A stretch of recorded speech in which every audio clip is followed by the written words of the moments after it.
દાહોદ જિલ્લામાં આવેલા સિંગવડ તાલુકામાં પાતા ગામની પ્રાથમિક શાળાના વિદ્યાર્થીઓને બેસવા માટે ઉપર આબ અને નીચે ધરતી જેવી પરિસ્થિતિ સર્જાઈ છે।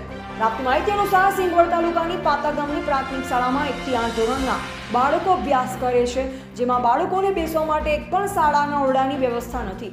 બાળકોને ભણવા માટે પંચાયતનું મકાન અને રહેણાંક ઘરમાં બેસી અભ્યાસ કરવો પડતો હોય છે। ત્યારે અમે આ સ્કૂલની મુલાકાત લીધી ત્યારે શાળાના શિક્ષક દ્વારા જાણવા મળ્યું કે અમારા પાતા પ્રાથમિક શાળામાં 1 થી 8 ધોરણના વર્ગો ચાલે છે, જ્યારે તેમાં બેસવાની સુવિધા નામે મીંડું છે અને બાળકો રહેણાંક મકાનમાં બેસી અભ્યાસ કરતા જોવા મળ્યા। બાળકોને પૂછવામાં આવ્યું, તેમને જણાવ્યું કે 1 વર્ષથી અમે આ જ મકાનમાં બેસી અભ્યાસ કરીએ છીએ। સ્કૂલમાં આવેલા એક મંદિરમાં બેસી બાળકો બપોરનું મધ્યાહન ભોજન લઈ રહ્યા હતા। તાલુકાની શિક્ષણ શાખા અને જિલ્લાની શિક્ષણ શાખામાં શિક્ષકો વારંવાર રજૂઆત કરવા છતાં પણ આજ દિવસ સુધી કોઈ નક્કર પરિણામ મળ્યું નથી। શાળાનું બાંધકામ હજુ સુધી થયું નથી, જ્યારે શાળાના ઓરડાની મંજૂરી ઘણા સમય પહેલા જ મળી ગઈ હોવા છતાં પણ સ્કૂલનું બાંધકામ કેમ નથી થઈ રહ્યું તે ચર્ચાનો વિષય બન્યું છે। બાળકોનું ભવિષ્યનું ઘડતર સ્કૂલમાંથી થતું હોય છે, ત્યારે બાળકોને મજબૂર થઈ બીજા મકાનમાં ભણવા બેસવા પડતું હોય છે। દાહોદ જિલ્લામાં જિલ્લા પ્રાથમિક શિક્ષણ અધિકારી અને તાલુકા શિક્ષણ વહીવટ ગોકળગાયની ગતિએ ચાલતું હોય તેવું જોવાઈ રહ્યું છે। એમાંય ચોમાસાનો સમય હોય ત્યારે બાળકને બપોરનું ભોજન પણ મંદિરમાં લેવા પડતું હોય છે।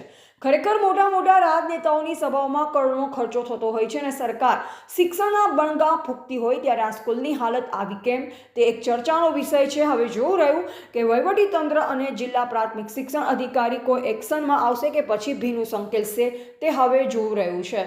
રિપોર્ટર ગોવિંદભાઈ પટેલ સાથે જસુભાઈ ગણાવા, લીમખેડા। મેં સિંગવડ તાલુકાના પાતા પ્રાથમિક શાળામાં મુલાકાત લીધી। અહીંયા મકાન જે છે સ્કૂલનું બાંધકામ એ અત્યાર સુધી ખંડેર હાલતમાં છે। બાળકોને બેસવા માટે ભાડાના મકાનમાં, પંચાયતના મકાનમાં કે મંદિર પર બેસવા મજબૂર કરતા હોય એવું આ તંત્ર લાગી રહ્યું છે। શિક્ષક મિત્રો જણાવતા શિક્ષક મિત્રો ખૂબ મહેનત કરે છે, તોય છતાં અત્યાર સુધી 4 થી 5 મહિનાથી આ ખંડેર હાલત છે।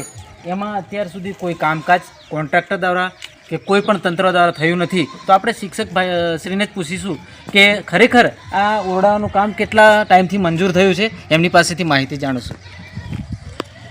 અમે સાહેબ માર્ચના અંદર શું કહેવાય રૂમો તોડી પાડ્યા અને ત્યારથી 5 રૂમોની મંજૂરી પણ મળી ગઈ અમારે, પણ હવે ખબર નહીં કે એમાં ટેન્ડરમાં પાસ પણ થઈ ગયેલું, પણ ટેન્ડરમાં વિલંબ શા માટે થઈ રહ્યો છે એ ખબર પડી રહી નથી। પણ હાલ તો અમે પંચાયતના ઘરમાં બેસાડીએ છીએ બાળકોને, અને એક અમારી ઓફિસ છે એમાં બાળકોને બેસાડી અને હાલ તો અમારું શિક્ષણ કાર્ય ચાલુ રાખીએ છીએ। આશા કરીએ કે અમારા જલ્દીથી જલ્દી અમારી આ બિલ્ડિંગ બની જાય એવી ઉપરના તંત્રને પણ અમે અપીલ કરીએ છીએ। આપ સાહેબશ્રી દ્વારા આને આગળ વાત રજૂ કરો એવી મારી નમ્ર વિનંતી છે। આપનું શું કહેવું છે? આ શાળામાં હું 6 માસથી છું, પણ જ્યારે રૂમની મંજૂરી આવી ત્યારે પાડી દેવામાં આવ્યા, પણ ફરી પાછું એનું કોઈ કામ કે કાજ હાથ ઉપર લેવામાં આવી નથી। અત્યારે બાળકોને બહુ તકલીફ પડે છે ને આ બાબતે ધ્યાન ઉપર લેવા અમારી નમ્ર અરજ છે।